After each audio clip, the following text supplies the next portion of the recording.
Bonjour docteur, du coup je vais vous présenter les Tandy Boots rapidement. Donc elles sont livrées dans une valise de protection qui les protège et qui permet de les transporter facilement. Donc le kit se compose de guêtres antérieures et de guêtres postérieures.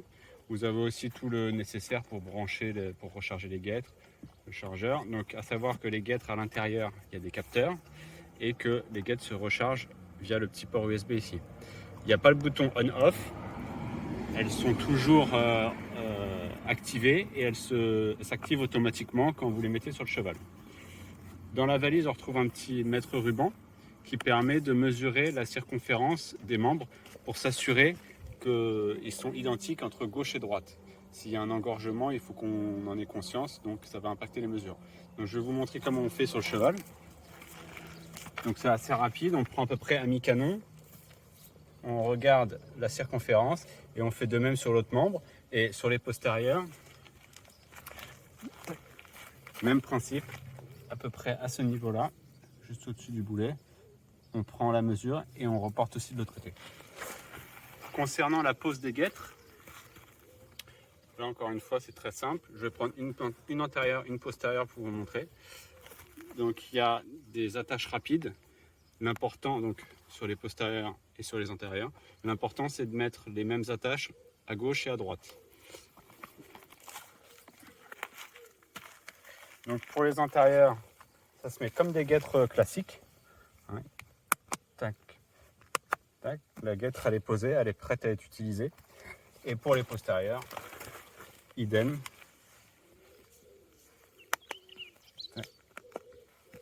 Et voilà comment on met les guêtres Tandy Boots. Donc pour la suite, ça se passe sur l'application mobile. Donc on a une application mobile Tandy Boots, très simple. On choisit de se connecter soit aux antérieurs, soit aux postérieurs, soit aux 4 en même temps. Donc là je décide de me connecter aux 4. Je fais connecter et les petites lumières vont passer au bleu. Voilà. C'est-à-dire que les 4 guêtres sont connectées. On voit le niveau de batterie, donc on est à 100% partout. Là on peut sélectionner si on veut du trop ou du pas. Là je vais sélectionner mon cheval, donc ça c'est la liste de tous mes chevaux. Je sélectionne mon cheval et on est prêt à aller enregistrer. Donc on revient sur le terrain, donc je suis toujours connecté et en fait donc là on va voir le cheval partir. Quand le cheval est au pas, en allure, je fais enregistrer. Donc on voit le cheval partir. C'est bon. Donc l'enregistrement dure environ, voilà c'est déjà fini, 7 secondes au trot. Et vous voyez, donc il n'y a pas besoin d'être, voilà, on peut être à 20 à 30 mètres du cheval, il n'y a pas de problème de connexion. Je fais sauvegarder et l'enregistrement est sauvegardé automatiquement. Donc c'est très rapide.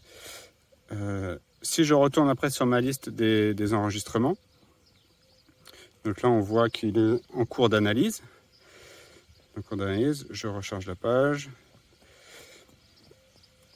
Donc il faut compter 10-15 secondes pour que ce soit analysé. Donc là, l'analyse est prête.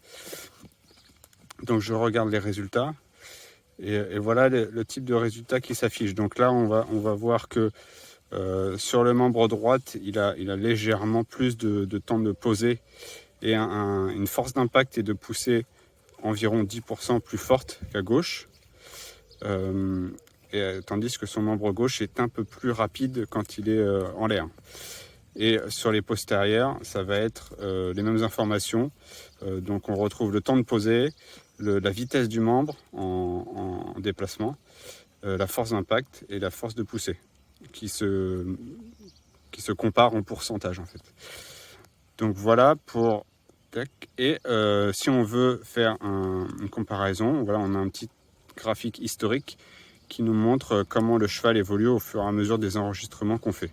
Donc là c'est un cheval de test, donc c'est pas forcément représentatif, mais on peut voir si le cheval est toujours un peu plus sur l'antérieur gauche ou un peu plus sur l'antérieur droit, etc.